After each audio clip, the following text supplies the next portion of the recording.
easy. I'm telling you, it never gets easy. I can imagine y'all authors. I don't know how y'all do it because I know them people be talking to y'all. Listen, it may be an oxymoron, but it's liquor and God that gets you through. Cheers to that. Cheers to that, because I sure hell needed that in a blunt. Yeah. Today.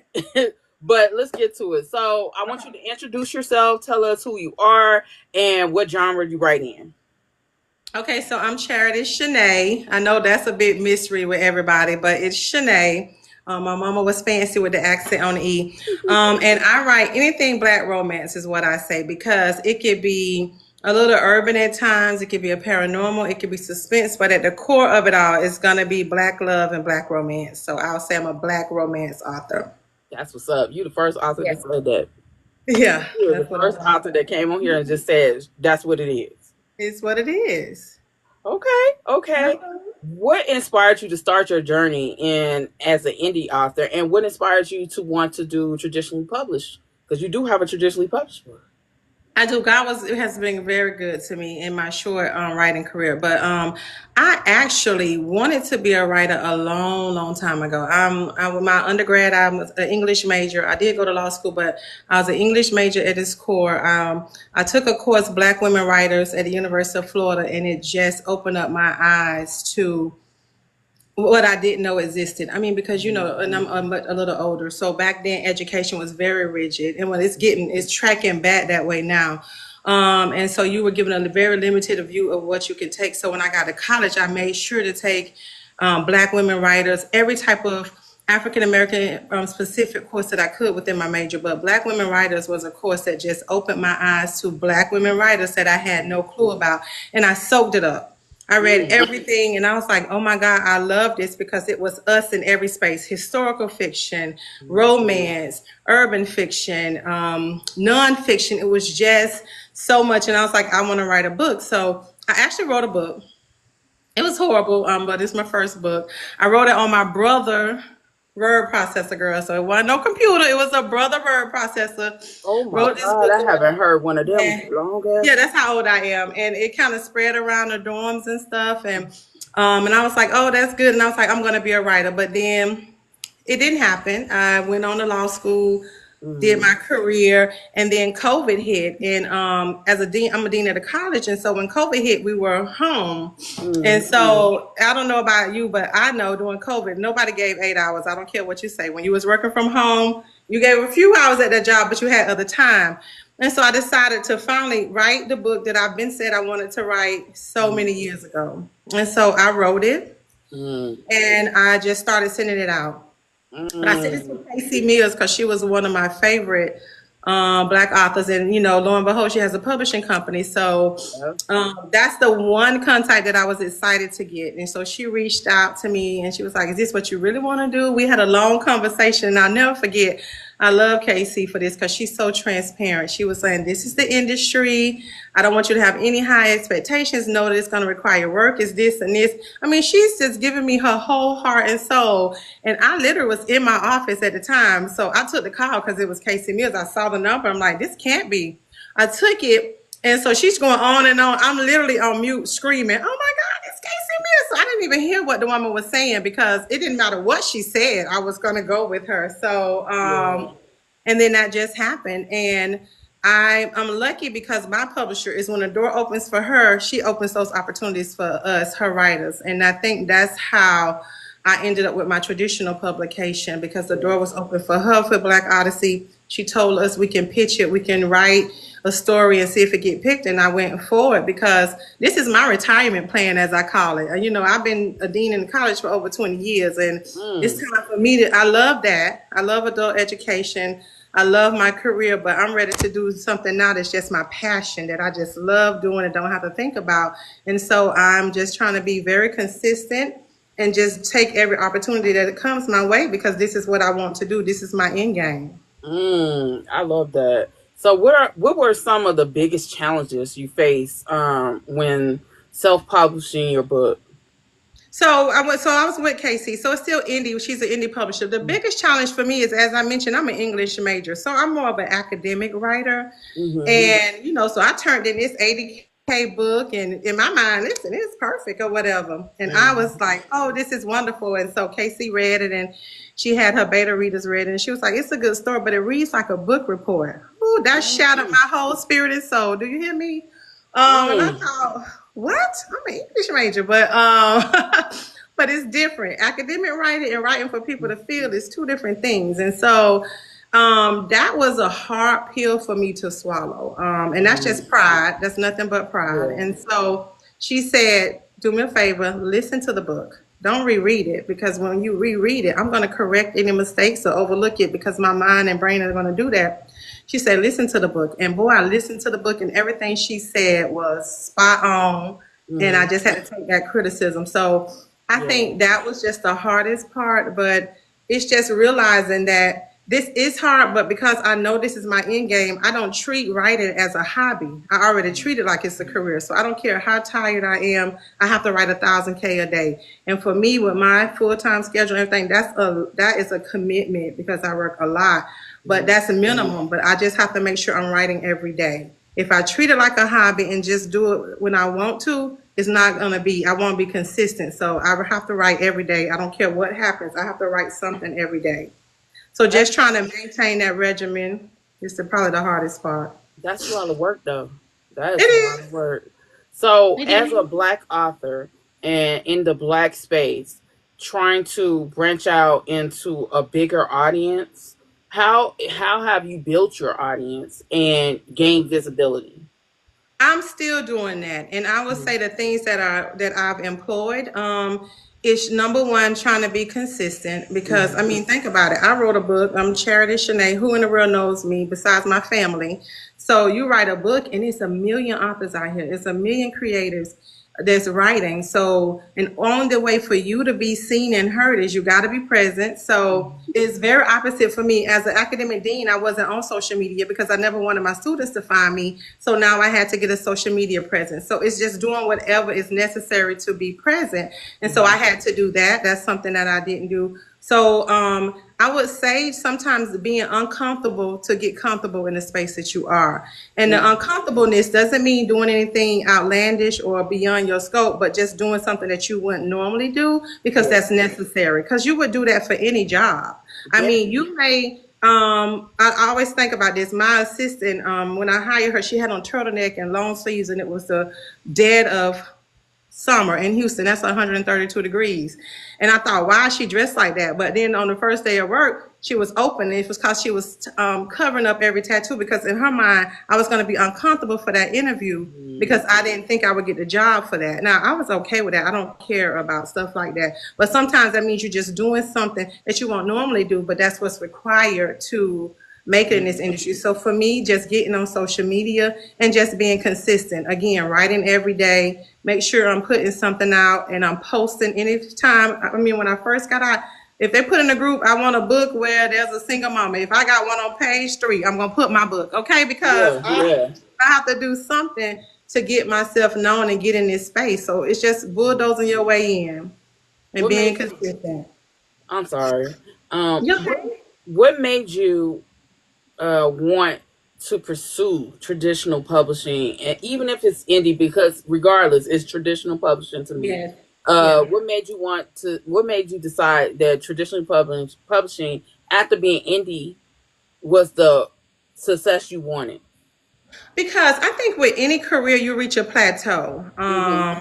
And I don't want to reach a plateau in this. So in the world of publishing, you got an umbrella, and up under that you got indie, then you got indie with an indie publisher, then you got indie on your own. So you can succeed so much in this space, so much in this space. And so because I want to reach as many readers as I can, I'm going to go into what avenue that is. And so that's just another platform, because believe it or not, there are still a lot of readers who don't know about the indie space. And so, because I know some people who only read traditional, and not because they're being snobbish or they just choosing, they just don't know about this space. It's hard for us to believe because we're in it. But there are people, like when I tell people I write and stuff, they've never not they've only bought books from traditional publishers, from bookstores, and so that's just another way for me to gain readers. That's literally all it is. And so a lot of times when us indie writers get in that traditional place, that is exposure, because then they'll be like, oh, you have other books? Because even with A Novel Christmas,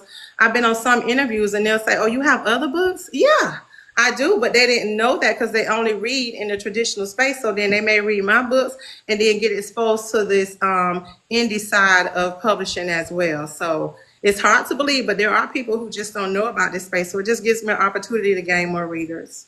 Hold on one second. What in the hell? What happened? There's talking about restriction for something, and I ain't do shit.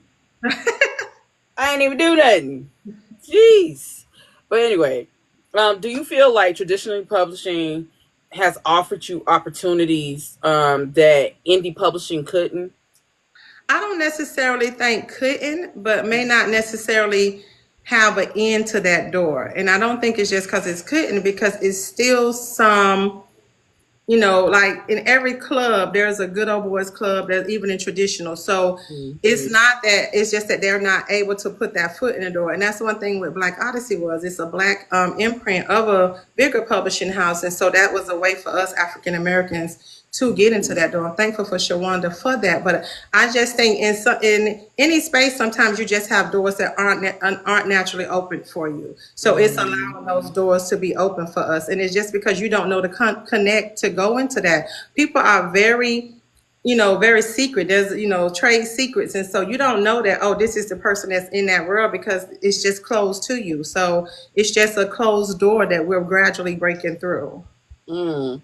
How did it feel to see your book sold in like major retailers like Target and Barnes and Nobles? It is still unbelievable.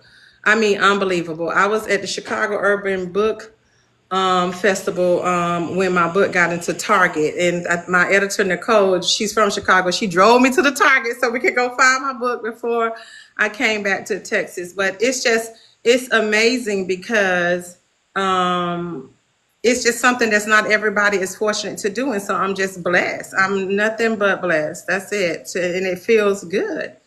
It just definitely feels good. That is something that a lot of Black authors struggle with, trying to get their books into Barnes and Nobles on their shelves, getting into Target, Walmart, and it's unfortunate. It's just Black authors that have that problem. It is, and it is, and it's just because it's hard for Black authors to get into the traditional publishing sometimes, because you have to go through an agent, and then it's not, if the agent isn't into African American writing or urban writing, then that agent isn't going to pitch you. So it's another thing where we have to get into the spaces to open doors for us, as with anything. So when we get in the space, we need to do what's right and make sure we open doors for everybody else. We have to do what they've been doing this whole time, which is why it's so hard for us to get in. So there's a lot of gatekeeping culture, and it's even in the reader space. So how do you feel about the gatekeeping culture in regards to trying to help the next man succeed without jealousy playing a part in it? I think it's created in the culture, that meaning that, oh, I'm lucky to get here, so I don't want to tell anybody else because I don't want to ruin it for me. And unfortunately, that's just an indie industry that you go into. Even in my higher education industry, is that way. And it just means that we as a whole, we have to be very conscious that we are, if you're in a space, I mean, I almost feel like you have a duty to try to open a door for somebody else. But that is a personal thing. And unfortunately, until people realize that, this is the space we're going to be in. But you're just hoping that that one that knocks the door open, they keep it open enough so 20 of us can come in. And then you hope out of the 20, 5 at least. We will hope all 20, but let's get 5 that's going to let another 20 in, and another 5 to let another 20 in. So it's going to be a gradual process, unfortunately. Yeah. What lessons have you learned from your time in the literary space and out of the literary space? For me, I think the whole thing is trying to remain authentic. In any space, it's always what's popular, or it's always a tendency, even though we're not supposed to look at the next person and figure out, well, what are they doing that maybe I should do that. But I had to learn that that's not authentic for me. So if it's not authentic for me, then it's not gonna do right. So I'm Right. not gonna be happy with it. So for me, just maintaining my authenticity, writing what I want to write in the way I want to write, because it's the old adage: if you build it, they will come. If I write it, somebody's gonna eventually read it, and you will Yeah. gain your readers eventually. Just maintaining your authenticity, being Yeah. authentic at all times. So how do you define personally, how do you Yeah. define black author success and being successful as an author? The sad thing is, there's two definitions for that. That's Yeah. the problem. And it Yeah. really should not be two definitions for that. I want us to take that off. Oh, Mhm. she's really good as a black author. No, it's just an Mhm. author. Yeah. I'm just an author. But unfortunately, I think success is defined the same. Well, for me, success is, and this is, and it's really authentic, and I'm not being cheesy. Anytime anybody reads my book, that's a success for me. I mean, it is, because you don't have to. I mean, I don't know how to express that enough. If I could literally tell everybody in the world that read my book, oh my God, thank you so much. I literally would spend all day doing that, because that is my true thing. Like, you read my book, like, Mm. because you didn't have to. It's a million authors out there. So for me, it's just that if somebody reads my book, and Mm. I gain a new reader each book, that's success for me. That Mm. that truly is that. If I gain a new reader each book, that's success for me. Damn. Do you feel like you've reached a point where you can say, I've made it? Why Oh or why no. not? Oh God, no. Mm. Oh my God, not at all. No. I'm still a rookie in this. I'm still learning. I'm only finished 3 years. It's I only got been a 3 years? 3 years. 3 years, December 8th. Yeah. Oh. Why not So longer I than have that? a lot more to learn. I have a lot more that I want to accomplish. I Mm. have so many more stories that I want to write and more readers that I want to reach. So I'm grateful Yeah. that I am starting to gain more and more readers, but I definitely have not reached what I would consider anything. I haven't reached what I would be considered like success. I'm not a household name or anything like that. No. Yeah. What moments in your career stand out as milestones of success besides your traditionally published? Because that's a Yeah. big milestone. That's Yeah, big. that 100% was a huge milestone. For me, it's been little steps along the way. When my first book charted in like the top 25, that was huge for me. Um, actually, this is so funny, but when I first started writing and everybody do the monthly wrap ups, I used to say every month, "Oh God, when is somebody gonna wrap my book up? Like, when am I gonna be on one of those?" Mm. And so, and that is, to me, that was so monumentous when I got a tag, and I was like, oh my God, somebody read my book in the monthly wrap up. And that was such a huge milestone for me, because that meant somebody outside my family read my book, you know? Yeah. So Yeah. because you know, family will support your first couple of books, and unless they true readers, then they fall off too. So it was that was like a first big milestone for me, the monthly wrap up, and then I charted like in the top 50. And so it's just been little ones, as I celebrate every last one of them, because it just shows growth. I mean, Yeah. you got to do a lot of inches before you reach a mile. So I'm still on my inches right now. So Same. Same. yeah. Same. So Yeah. what's what are your thoughts on the current state of Black literature and the space that Black literature is in?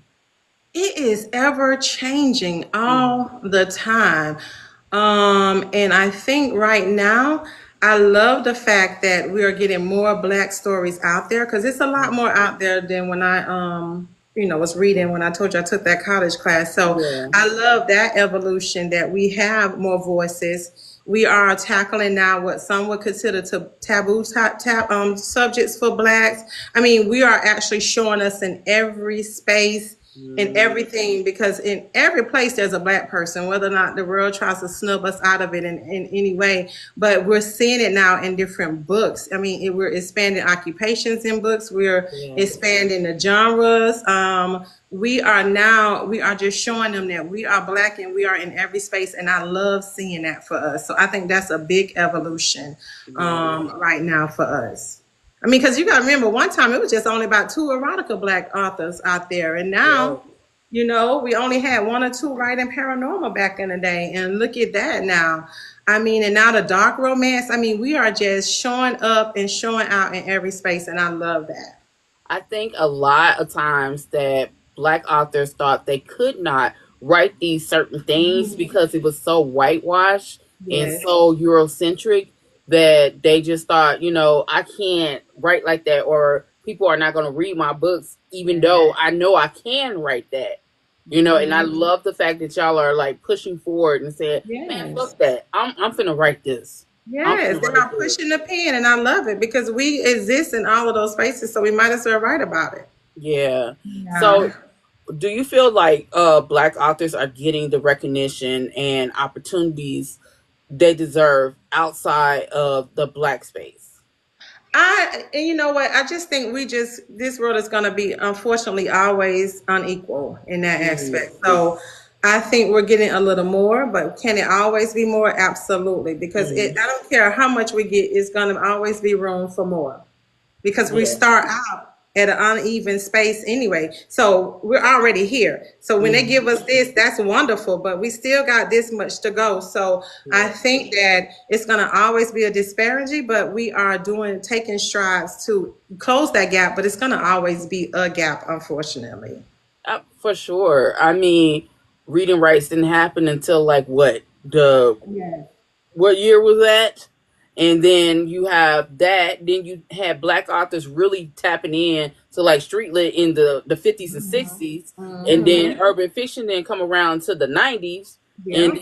then contemporary romance follows suit because that was a whole white deal. That was Yeah, Daniel it was. Steele. That was Nora Roberts. That was all of them. Because You black love, unfortunately, was taboo, which is crazy. know, So, yeah, that is so crazy to me. but somebody else could write it, not us. Yeah, and That when they voted, it wasn't us. It did it not was depict not. us at all. And so we're doing that now. So I think we're making strides, but of course, there's always room for more. Yeah. What Yeah. changes would you like to see um, in the industry to better support Black authors and their stories?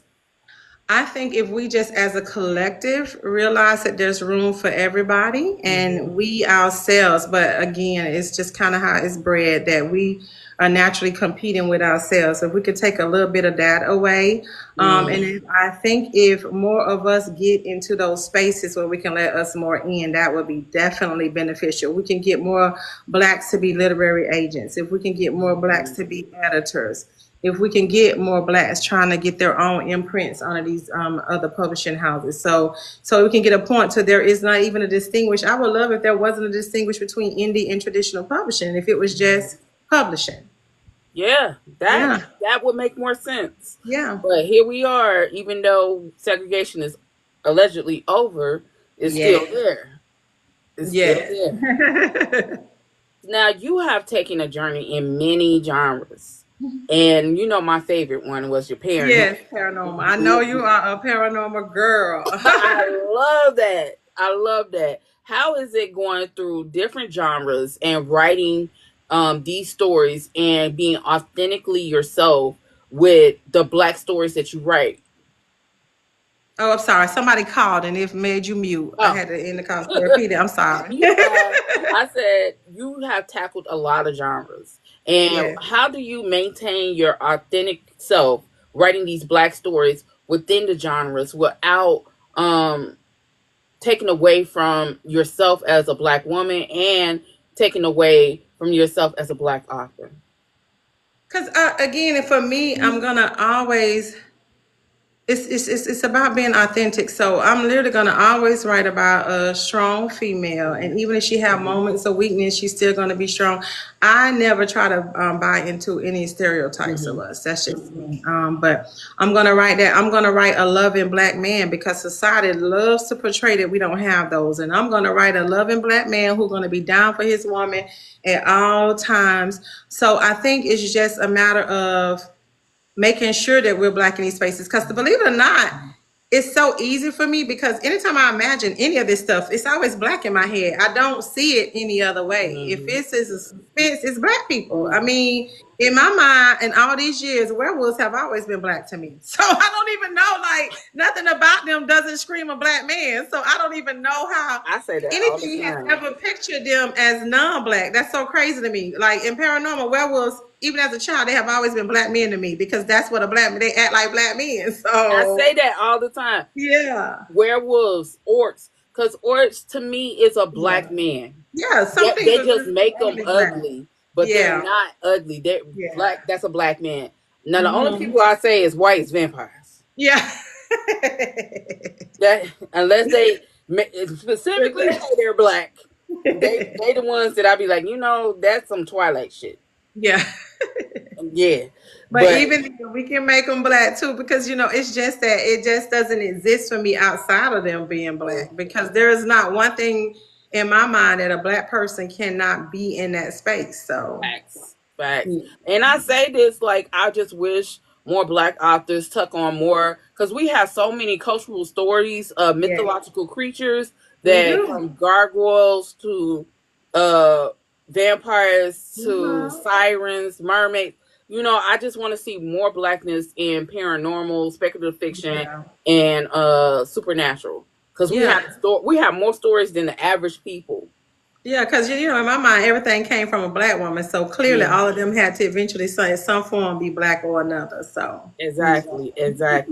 So, are there any genres you haven't written in that you would just love to deep dive into?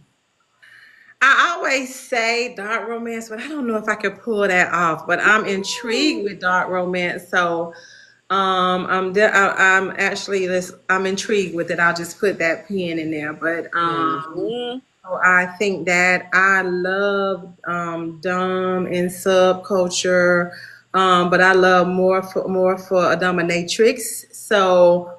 I may want to do something like that. I don't know. I just, before it's all said and done, I want to dabble in every one of them, at least to say I tried. Well, you're talking to a dom right now. Yes, I'm so into yes. Okay. It's really hard to find books that, because people don't understand there is black BDSM and there's white BDSM. Right. And white BDSM is just BDSM. No labels. Just, but black BDSM is a whole different world, and not a lot of authors tap into it. They tap more into the white side of it because that's what's shown. Yeah. The black BDSM is totally different. Hence why I'm opening my club in 2026, 2027. Yes, I saw that. Yes. So I have my own sex toy line, and so I did that too during COVID. And so I host like different parties, and I met this black dominatrix, and she intrigued me so much that's what made me want to like venture into that. I just love her and what she does. And I'm like, this girl is a true, I'm like, go ahead, sister. I love that. So I may want to tackle that in a book, in fiction, not in my real life, because I can't do it. But I'm very fascinated with doms, and that one is going to be tricky too in his writer space because we're always looking for the man to be the dominant, and people don't. It's real fine line for people to understand that if a man is a sub to a dominatrix, that doesn't make him less of a man. But so it has to be. So you got to write that the right way. So I would love to be able to write and master that. I think. How can I put it? A sub in general is the strongest part of a BDSM. Absolutely, but people don't realize that though. They don't, because that's a vulnerability and trust that to be able to do that. Right. Yes. So I completely understand it, and it's unfortunate that a lot of us who are doms in spaces that we can't 24/7 act that way, right? Or be that way. I remember I was out when we was in Houston. I had Mm-hmm. went out with a few of the authors and some of the readers, and they got to see me as a dom in Oh. person, and it shocked them so much. Everybody just got quiet. They were just like, "What the fuck?"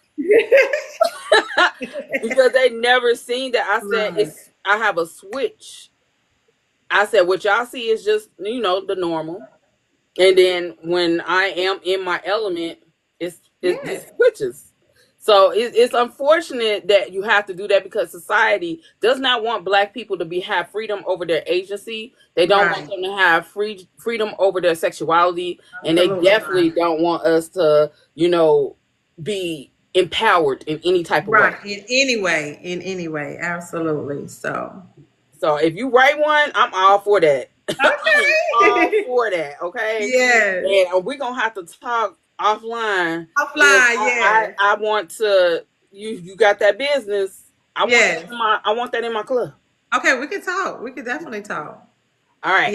Yes. So, what draws you to like new genres, or how do you see your storytelling evolving?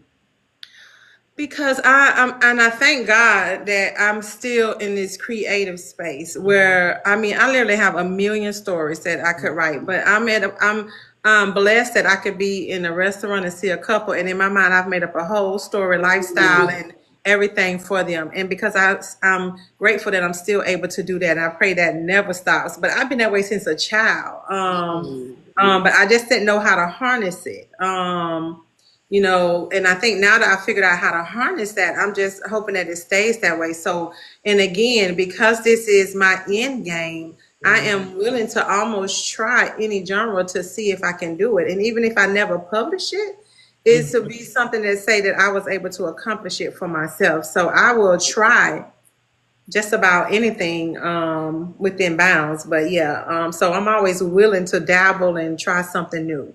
That's how it was with paranormal. Like I love to read them. I love worlds and creating worlds, so I want to try my hand in that too. Because I read everything, and Yeah. so I wanted to. That's why I just did my little novellas to see if I could even try it. So I want to try that in a fuller scale, a full fledged paranormal. Please. I want to do like a world or something. So I want to try that type of stuff. I want to do like a world building. I mean, can you imagine? I want to write like the Black Game of Thrones. I mean, come on. Oh shit, that would be Because dope. I am a historian. I love to research. Mm. So I just want to try it all. While Mm. people are willing to read what I write, I'm going to try it all. Yes.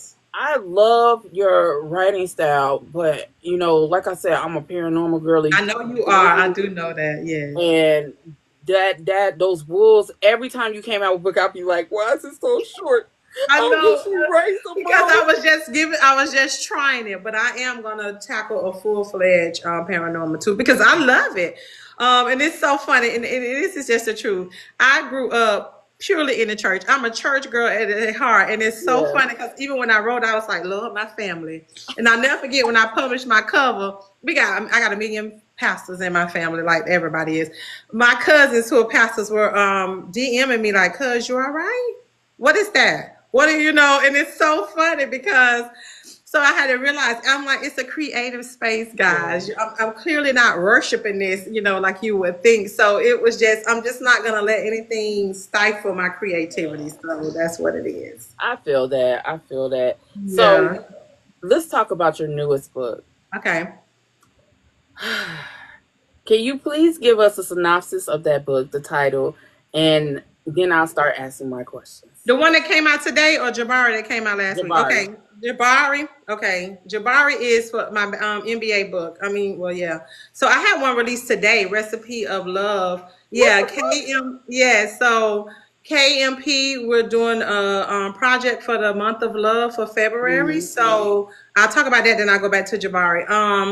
So it's Recipe of Love, and it's centered around a bakery in Crescent Falls that is rumored during February hand out recipes to help you get the person to fall in love with you. So each of us is going to have characters that visit this bakery and get a recipe. So they're called Recipe of Love, and mine is Sunday and Tavern, and it came out today, actually today.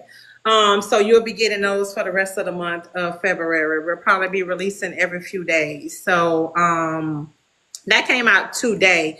But my latest release is Jabari. So as you know, most of KMP, we created the town Crescent Falls 2 years ago. And it's our fictional town. So the authors we write in Crescent Falls is one of our main ones. It's Miller's Point too and Diamond Falls, but Crescent Falls is the big one. So in Crescent Falls, we have an NBA team, the Royals.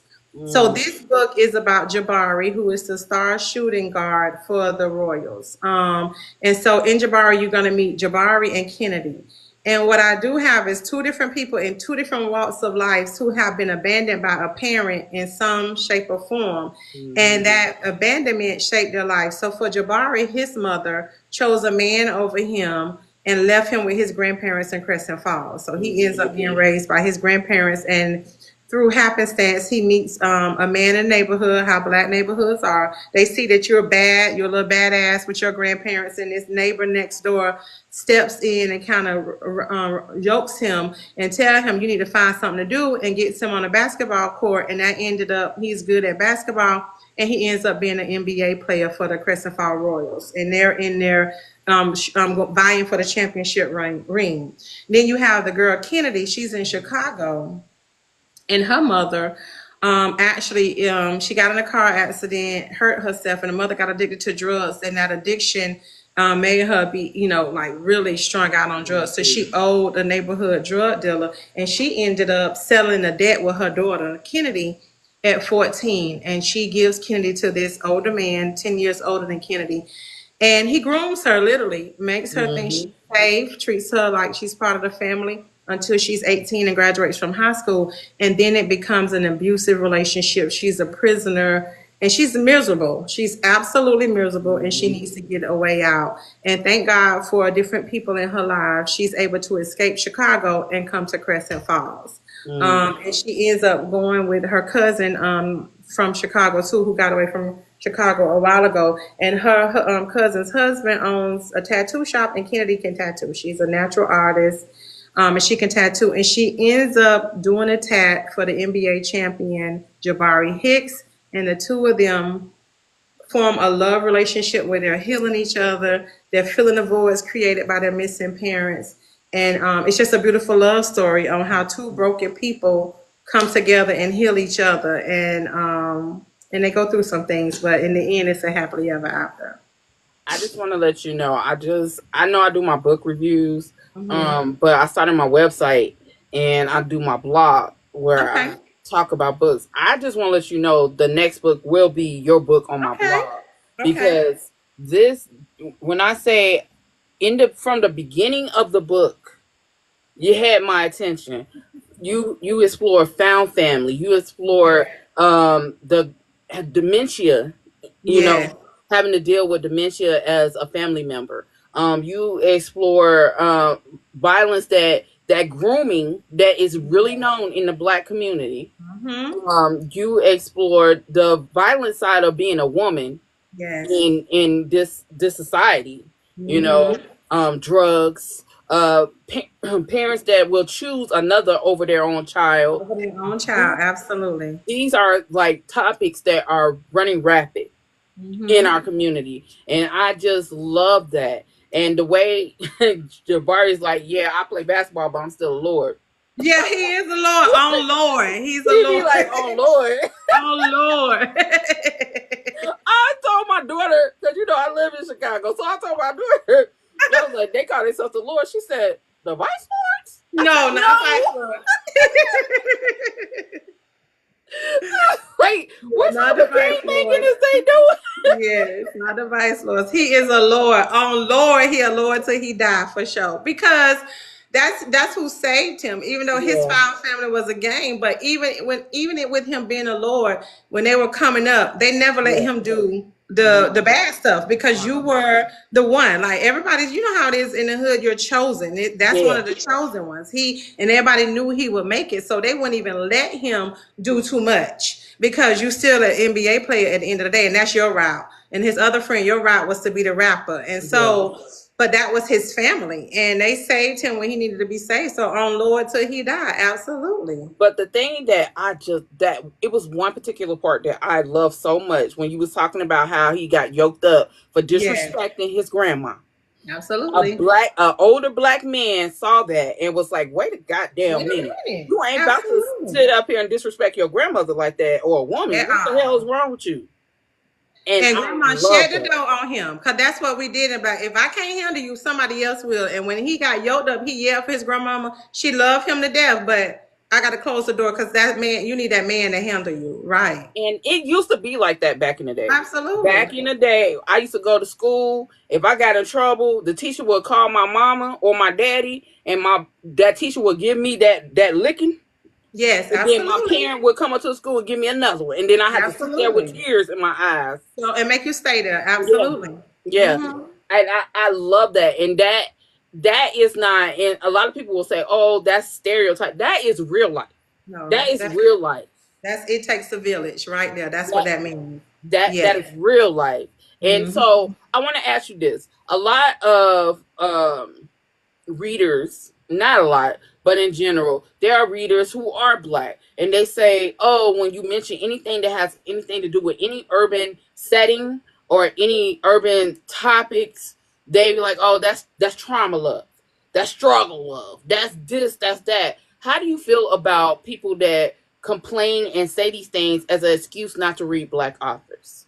I literally want to give you a hug because that Mm-hmm. literally means to me that somewhere in your life you did not experience love. And that's a very unfortunate for you. But black love is not struggle love. Black love Mm-hmm. is not trauma love because that's not love. That Mm-hmm. means you went through something and unfortunately you did not have somebody to love you through it. And I Mm-hmm. hate people that say that because black love is one of the most beautiful things. And I think it's an excuse for you to keep us marginalized and to stay out of our space to do that because it is not true at all. Mm. It's not true at all. And I hate that shit. And I always say there is no such thing It as isn't. struggle love. It People in isn't. relationships have ups and downs all the fucking All time. the time. You have regular relationships, which is what everyday people go through, and then you have abuse.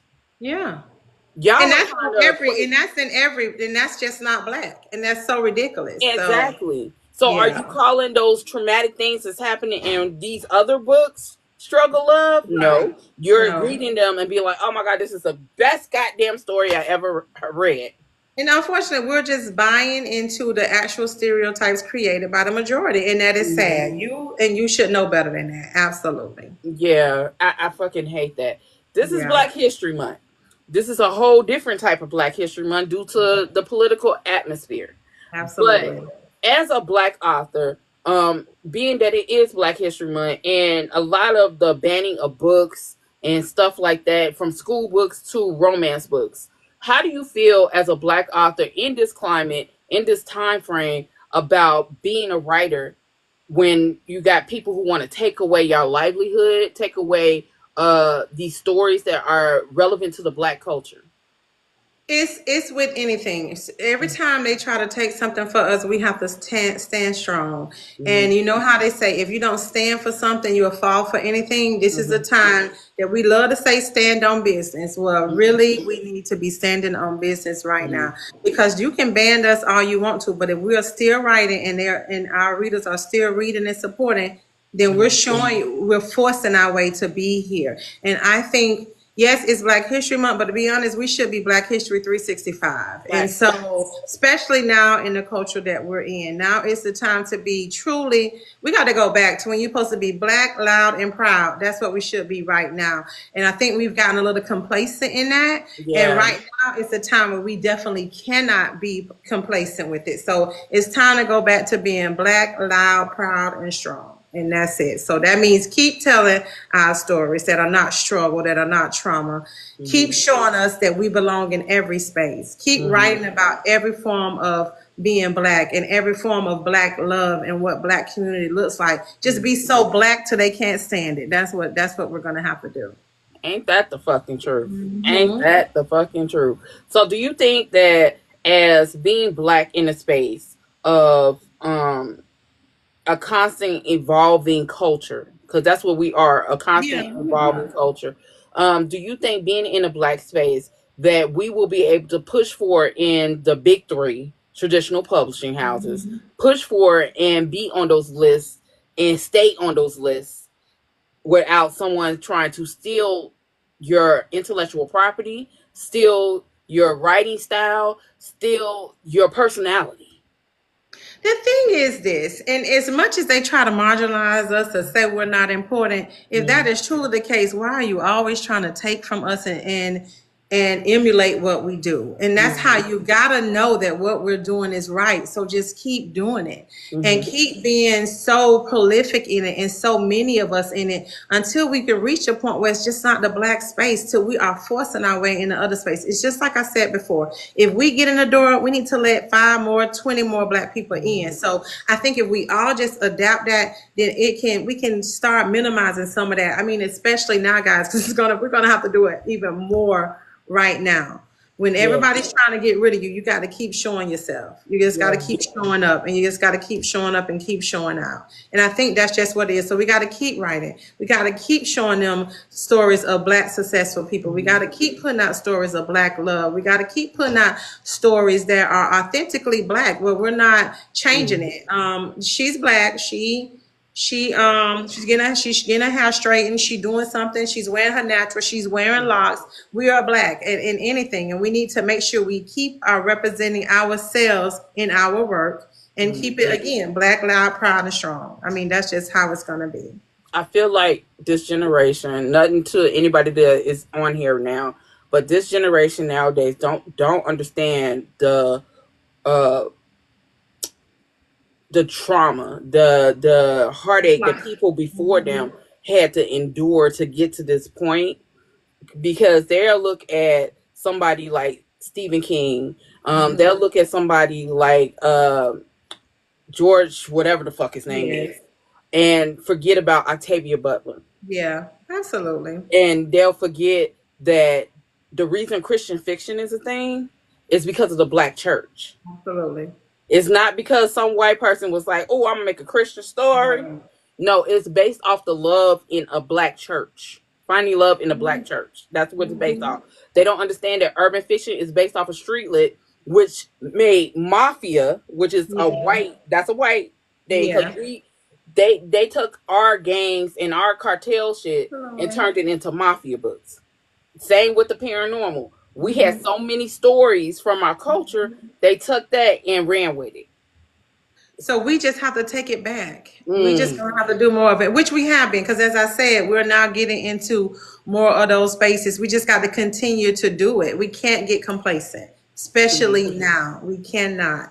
And so we are standing on the backs and the necks of so Mm. many before us, and we have to stand on that the right way. And so we're just going to have to be consistent. We're going to have to be vigilant, and we're going to have to make sure that we are telling our stories our way, so they cannot take that from us. That's it.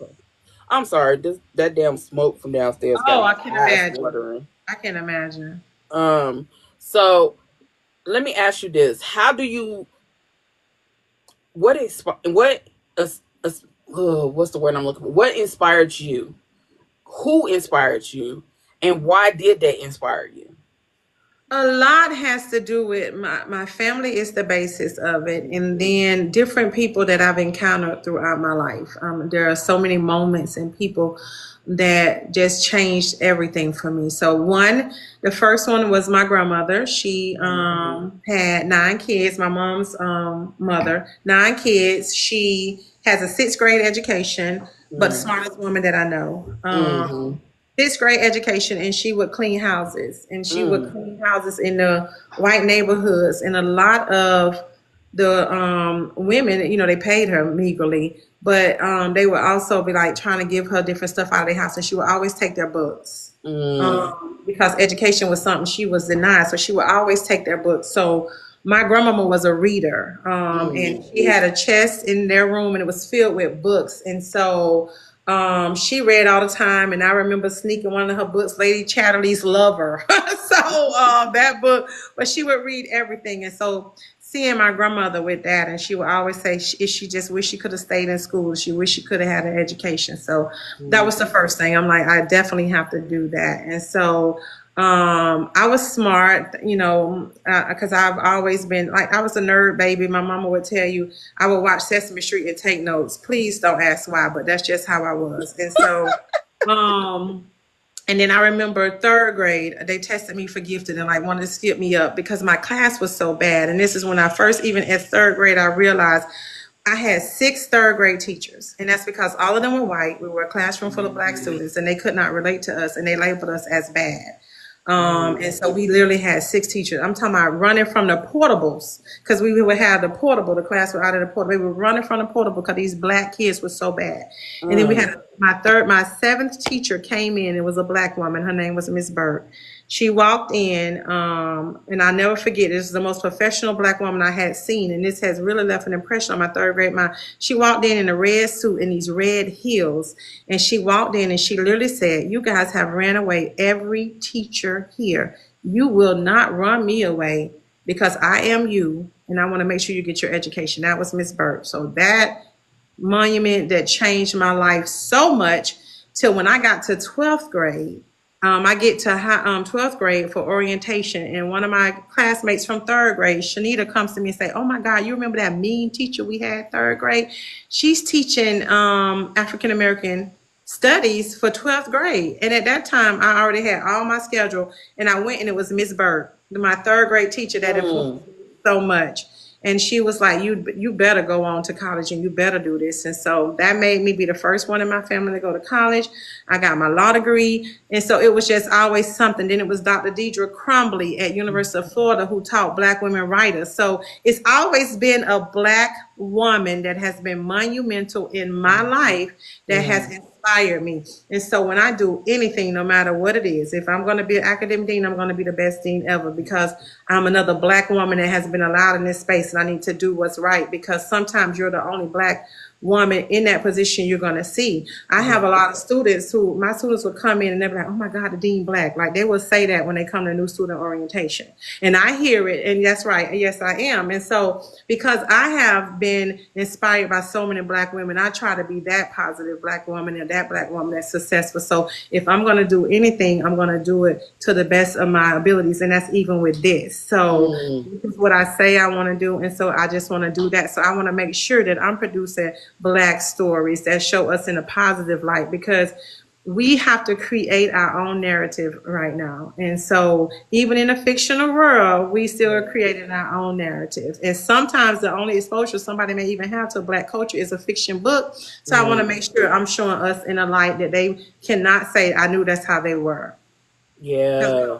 Because we are everything, we are everybody, we're in everything, and people don't like to see that. We are scientists, we are everything. So we should, so I want to show us in every way. So that literally is what inspires me. How do you maintain the balance between your life as outside of the book world, the literary space, and inside the book literary space, without overexerting yourself, putting yourself last? Yeah. How do you do that? It's called learned with age. So like listen, because baby, I'm at the age now, because I'm not gonna let it stress me out. That's where I'm at now. So I am thankful that I did this late in life. I mean, Yeah. so I'm literally at a point where I'm not gonna let this stress me out, because I'm not. That's literally what it is. So if I need to say, "Oh my God, this Sunday I'm going to enjoy my mortgage," and then that's what I'm going to do. I'm going to stay home. I'm going to enjoy my house. I'm not going to do anything, and I'm going to make sure I take care of me. This is a Yeah. Shané day when I do that. I need to do that because you have to find your own balance. And I've learned with age to do that. I've learned with a lot of life experiences to do Mm-hmm. that. I mean, and you know, in my story, I'm a breast cancer and thyroid cancer survivor. Mm. So I am not gonna listen, if cancer didn't kill me, I'm not gonna let nothing else kill me. You Right. understand that? So Right. so it's a balance that I had to learn with age. Mm. Because my career used to be like that. You know, I was a dean before I was 30 years old. And so I was always having to prove myself and work so hard and all of this stuff. And so now it's just what I have learned with age that I am that whole thing. What doesn't kill us make us stronger? No, ma'am. I don't believe in Mm. that. I don't need to be damn near killed to be strong. No. So I'm going to make sure that is not the case. So I have learned with age and time that I'm just going to have to take care of me, put Mm-hmm. me first, and make time for myself. So as much as I want anything, there's going to have to be a day where I'm just going to have to chill out and just rest. Facts. Yes, Facts. I need to tell yeah, myself that, but yeah, yeah. girl, just rest. As black women, we carry a lot on our backs. Absolutely. Um, we can carry a nation, we carry our people, we carry life, we carry so much. Um, as a black author, y'all carry a lot on your backs. Absolutely. Come and being a black person or a Absolutely. black individual on your back. So Absolutely. how important is it that you maintain as a black woman and a black author, you maintain that you you like you said stand on business Mhm. and you maintain a balance in your blackness. See, for me, and it's so crazy.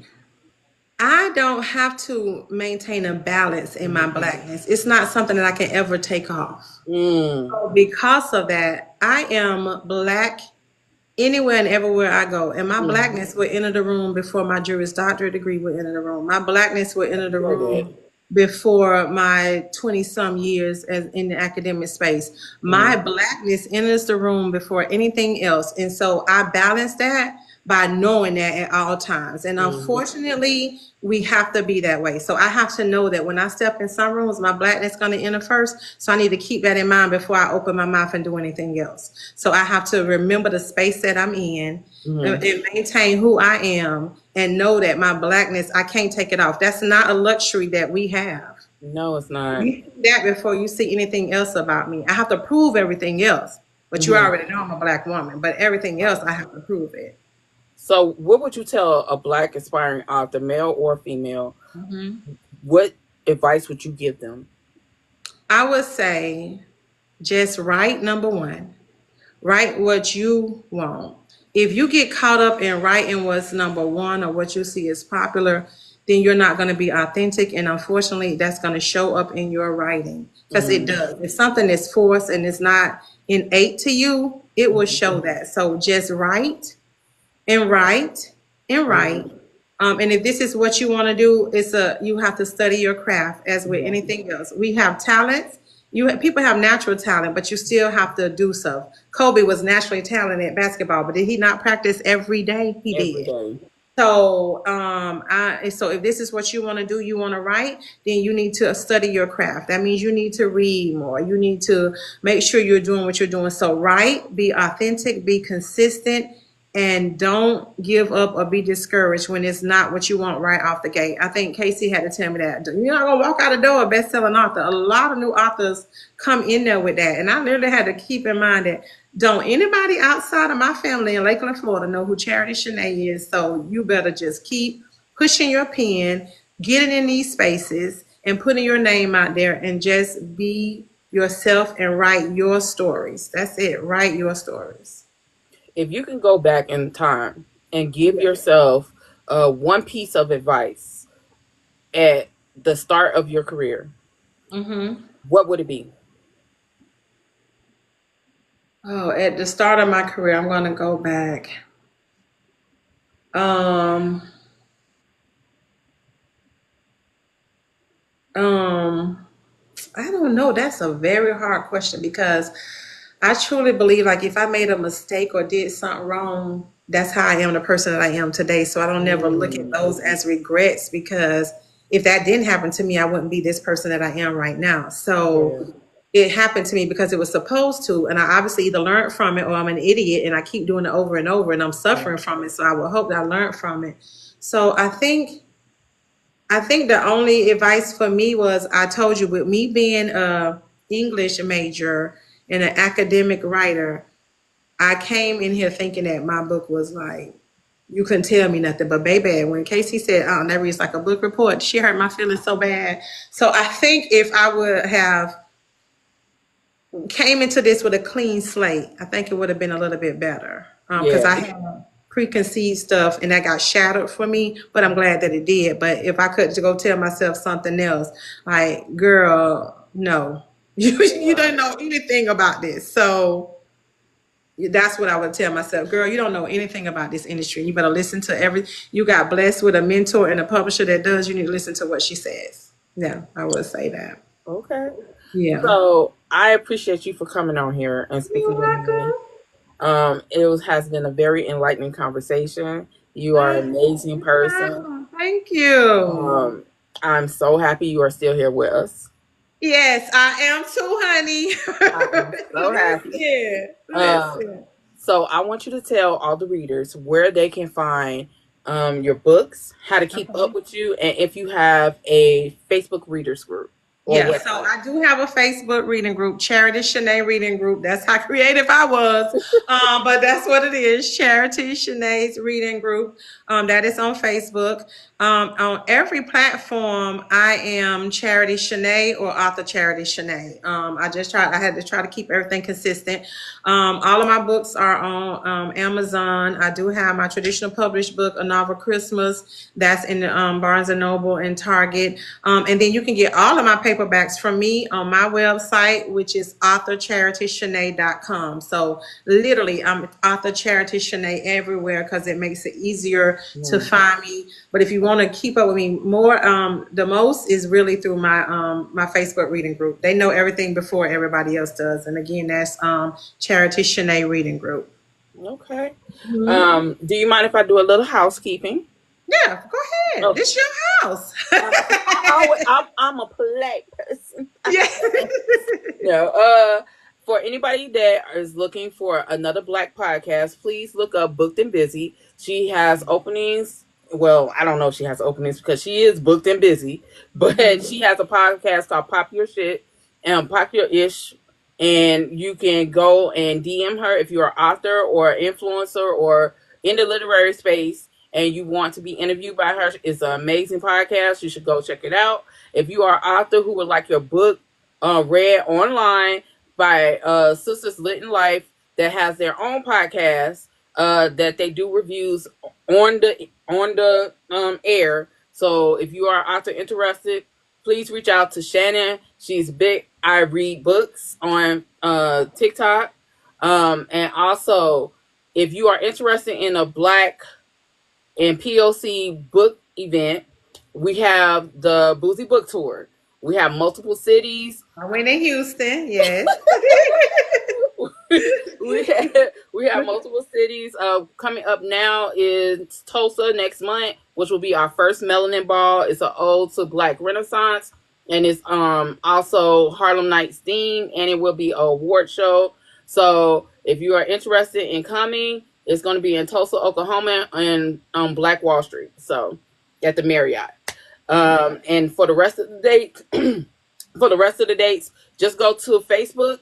We have the Boozy Book Tour Facebook group, and it has all the dates and all the information you could possibly want.